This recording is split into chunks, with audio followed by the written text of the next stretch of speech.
I've been teaching English for more than 20 years, and I've noticed that my best students all share some key traits. And the good news is that you can develop these traits too. Today, I'll share the 7 most important traits of my top students. I'll explain why they matter and how you can develop them to boost your English. The final trait is a game changer, so make sure you stick around for that. The first one is curiosity. So curious learners don't just memorize vocabulary and grammar. They want to know why things are said a certain way. They notice how native speakers talk, and they ask questions to learn more. So imagine a student hears someone say, "I'll give it a shot," instead of "I will try." Instead of just memorizing the phrase, they ask, why do native speakers say this? Or, can I use this in a formal situation? This curiosity helps them learn phrases that people use in real conversation. So try keeping a curiosity journal.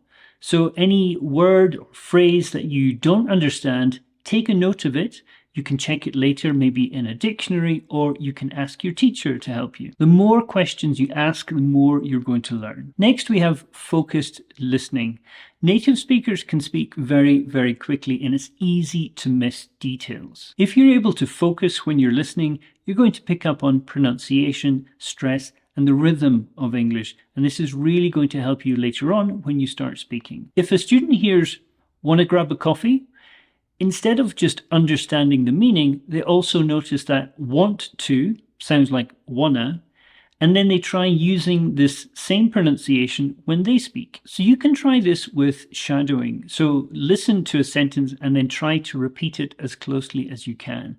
Thinking about pronunciation and tone, try to copy the native speaker as closely as possible. So you can use podcasts, YouTube videos, or even movies for this. I have a playlist of shadowing videos that you can use.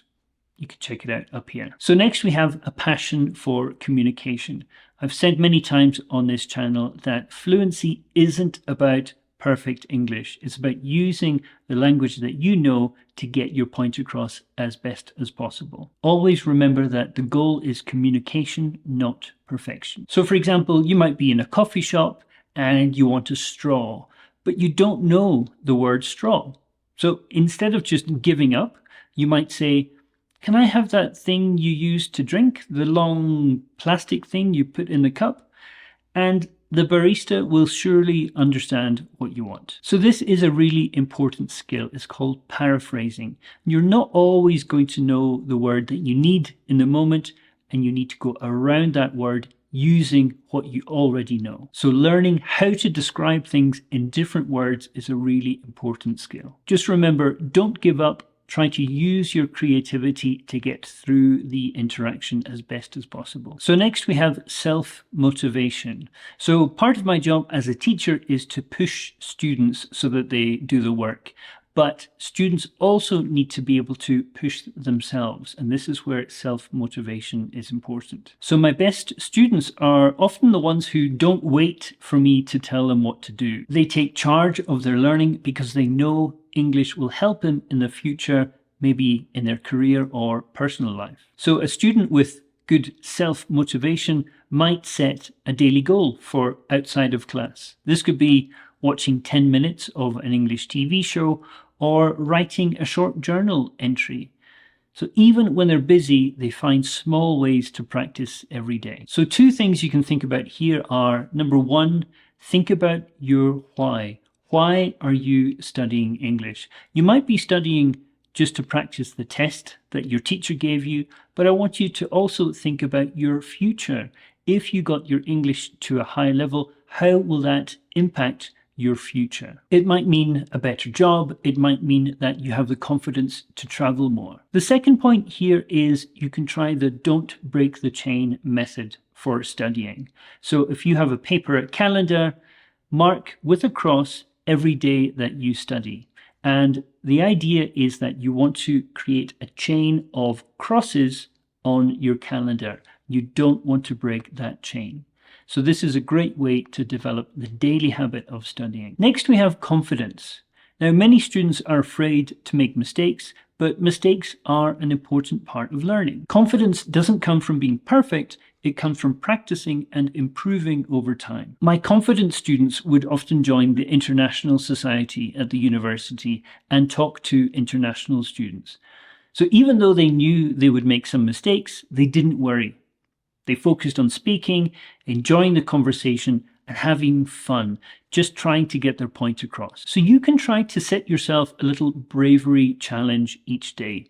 This could be just saying one thing in English. It could be trying to order a coffee or asking for directions. Confidence grows with experience. So start small and build up over time. Next, we have cultural interest. So language and culture often go together. So if you enjoy the culture from an English-speaking country, then learning English will feel like fun. It won't feel like work. I've had many students who grew up watching Disney movies in English, and they already knew many words and phrases.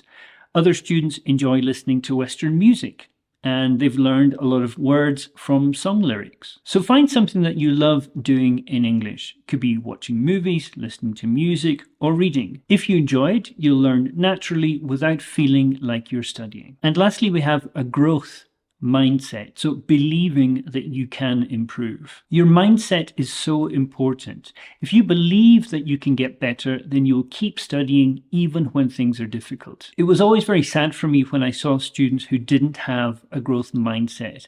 They thought that being good at English was just something that other people did and that they were incapable of doing. So a student with a growth mindset might struggle with pronunciation, but instead of thinking, I can't do it, I'll never get better, they keep practicing.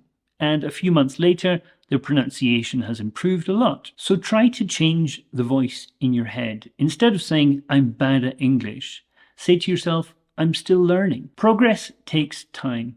If you keep going, you will improve. So I really want you to notice that these 7 traits are not just for naturally talented students. These are for anyone and they can be developed with practice. So which of these 7 traits do you already have?